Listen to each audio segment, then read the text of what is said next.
জাতি জামাত ইসলামীকে ইতিহাসের কাঠগড়ায় এইবারের নির্বাচনে আনুপাতিক হারে ভোটের সংখ্যার দিক থেকে জাতি আমাদেরকে স্বীকৃতি দিয়ে দিয়েছে আমরা যে দেশপ্রেমিক।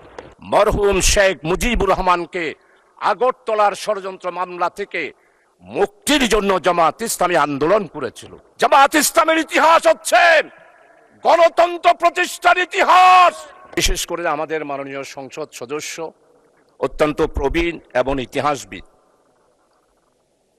উনি যেই কথাগুলো উল্লেখ করেছেন আমি মনে করি এগুলোর জবাব দেওয়ার কোনো প্রয়োজন নেই।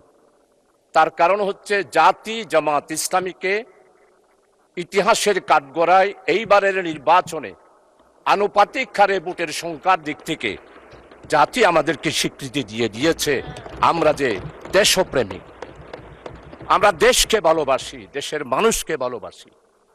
আজকে কথা উঠেছে মুক্তিযোদ্ধা সম্পর্কে। জামাত ইসলামী এই পর্যন্ত স্বাধীনতার ইতিহাস সম্পর্কে জামাত ইসলামীর পক্ষ থেকে স্পষ্ট বক্তব্য দিয়ে দেওয়া হয়েছে মাননীয় স্পিকার। তাই এই মহান সংসদে মেহেরবানি করে দয়া করে অতীতের ইতিহাস নিয়ে বর্তমান এই জামাত ইসলামীকে বিশ্লেষণ করে জামাত ইসলামীকে দোষারোপ করার চেষ্টা করা আমার মনে হয় মোটেই ঠিক হবে না। কারণ হচ্ছে জামাত ইসলামের ইতিহাস হচ্ছে যেইখানে গণতন্ত্র নস্যাৎ হয়েছে সেইখানে গণতন্ত্র উদ্ধার করার জন্য জামাত ইসলামী আন্দোলন করেছে। মরহুম শেখ মুজিবুর রহমান সাহেব যখন আগরতলার ষড়যন্ত্রের মামলায় গ্রেপ্তার হয়েছিল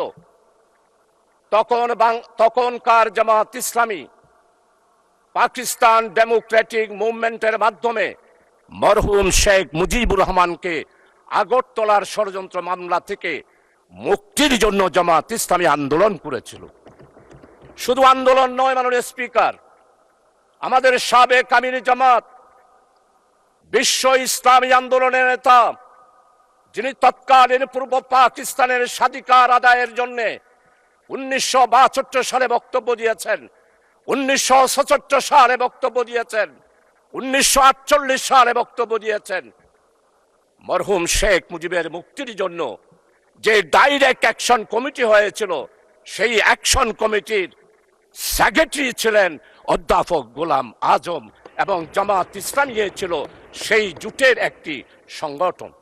আর জয়েন্ট সেক্রেটারি ছিল জনাব আব্দুস সামাদ আজাদ সাহেব। মরহুম শেখ মুজিবুর রহমানের আগরতলা ষড়যন্ত্রের মামলা থেকে মুক্তির জন্য সবচেয়ে বেশি অর্থ যোগান দিয়েছিল তৎকালীন পাকিস্তান আমলে জামাত ইসলামী মাননীয় স্পিকার।